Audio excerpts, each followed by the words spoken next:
नमस्कार. श्री स्वामी समर्थ.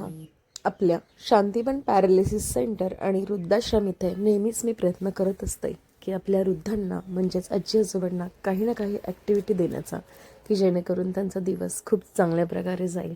पण रोजच शक्य नसतं. महिन्यातनं एकदा तरी कार्यक्रम इथे घेतला जातो आणि ते म्हणजे ज्येष्ठ नागरिक नांदेड सिटी इथे राहणारे भालेराव काका आणि त्यांच्यासोबत त्यांचे सहमित्र देशमुख काका असे दोघंजण आले होते. आणि त्यांच्या वयाच्याच मानाने तिथे जे सिनियर सिटीजन्स आहे ते सगळेजण आहेत. आणि शेवटचे घरटे देशमुख काकाने गाणं गायलं आणि आमच्या अश्विनीताईंचा बांध फुटला आणि त्या अक्षरशः खूप रडत होत्या, कारण त्यांना अगदी यंग एजमध्ये पॅरालिसिसचा स्ट्रोक बसला आहे. आणि शेवटचे घरटे हे मराठी गाणं ऐकून त्या लिटरली खूप जोरजोरात रडू लागल्या. आणि खरोखर त्यांना त्यांच्या घरच्यांची आठवण पण आली आणि त्यांचं घरटं आठवलं, की माझं घरटं सुरुवातीपासून कसं होतं आणि आता मी तिथे नाही आहे तर ते कसं झालं आहे.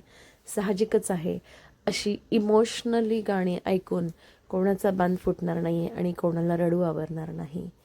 तर ह्या एजमध्ये जेव्हा आपल्याला स्ट्रोक होतो आणि आपण चालतं फिरतं आयुष्य गमावून चेअरवरती बसतो, तर ते दुःख सगळ्यात वाईट असतं.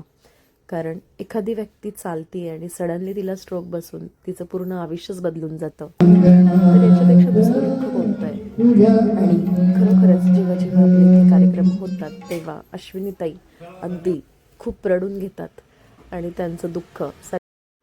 त्यांचं दुःख आम्हालाही बघवत नाही, पण जितका प्रयत्न करणं शक्य आहे तितकं त्यांना चालवणं, उभं करणं, ते पाहून आमच्या सुधा शिंदे आजीसुद्धा रडू लागल्या.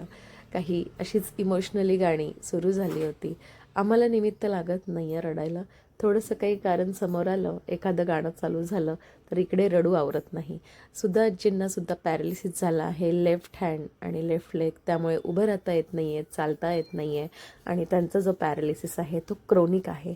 त्यामुळे प्रयत्न तर आम्ही करतो आहे, पण म्हणावं असं इम्प्रूव्हमेंट नाही आहे.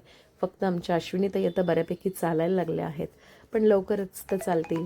आणि हे आहेत आमचे दवे आजोबा. त्यांच्याकडे बघून ते आहे 70 वर्षाच्या पुढे. आणि खास आपल्या शांतीवनमध्ये ते का आहेत माहिती आहे का?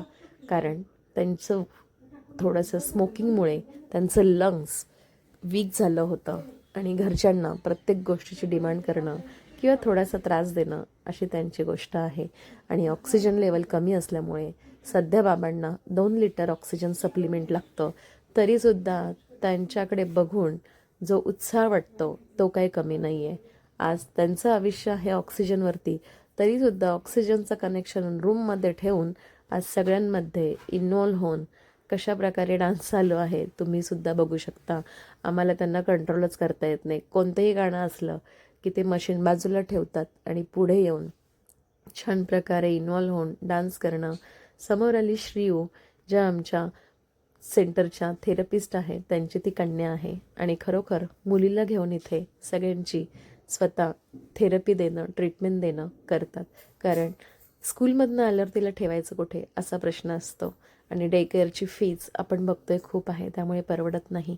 त्यामुळे श्रीयूलासुद्धा घेऊन मॅडम येतात. हे आहे आमचे पॅरालिसिस झालेले आजोबा. त्यांचासुद्धा थोडासा जुना पॅरालिसिस आहे, पण तरी पण आत्ता इथे आल्यापासनं डावा हात आणि पायाची मुवमेंट खूप सुधारली आहे.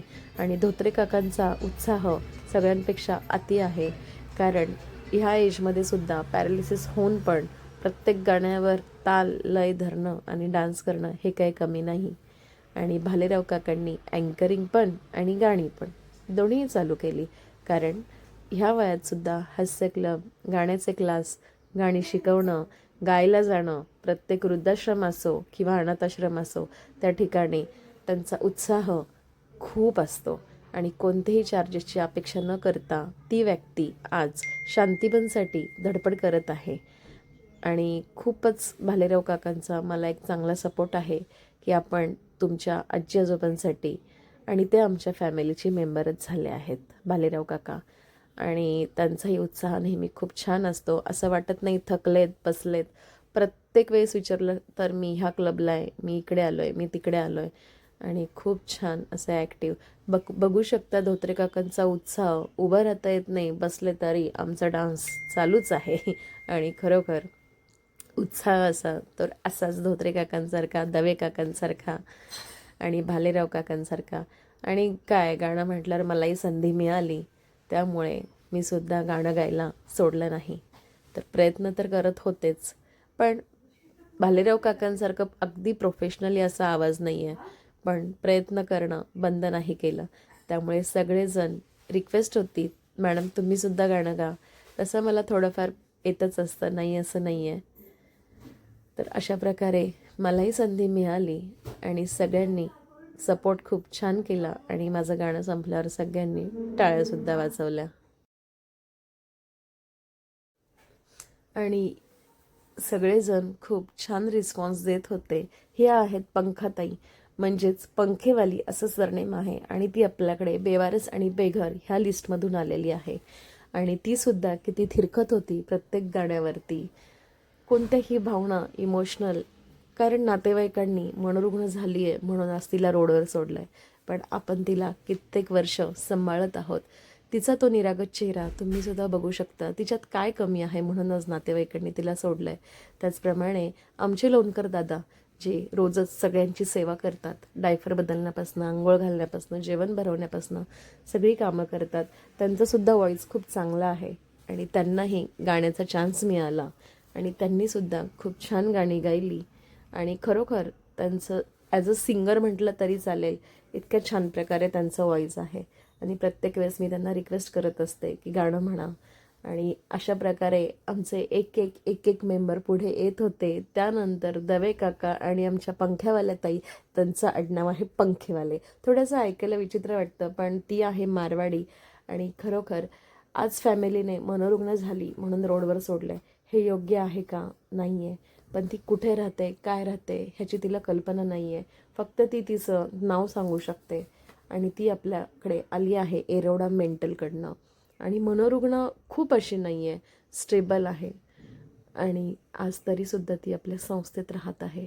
किती छान प्रकारे ती सगळ्या ॲक्टिव्हिटी, डान्स आमचं छान चालू आहे. सगळ्या आजी आजोबा छान इन्वॉल्व आहेत. तुम्हाला हा व्हिडिओ कसा आवडला की नाही, लाईक करा, शेअर करा आणि कमेंट्स करा. शांती धन्यवाद.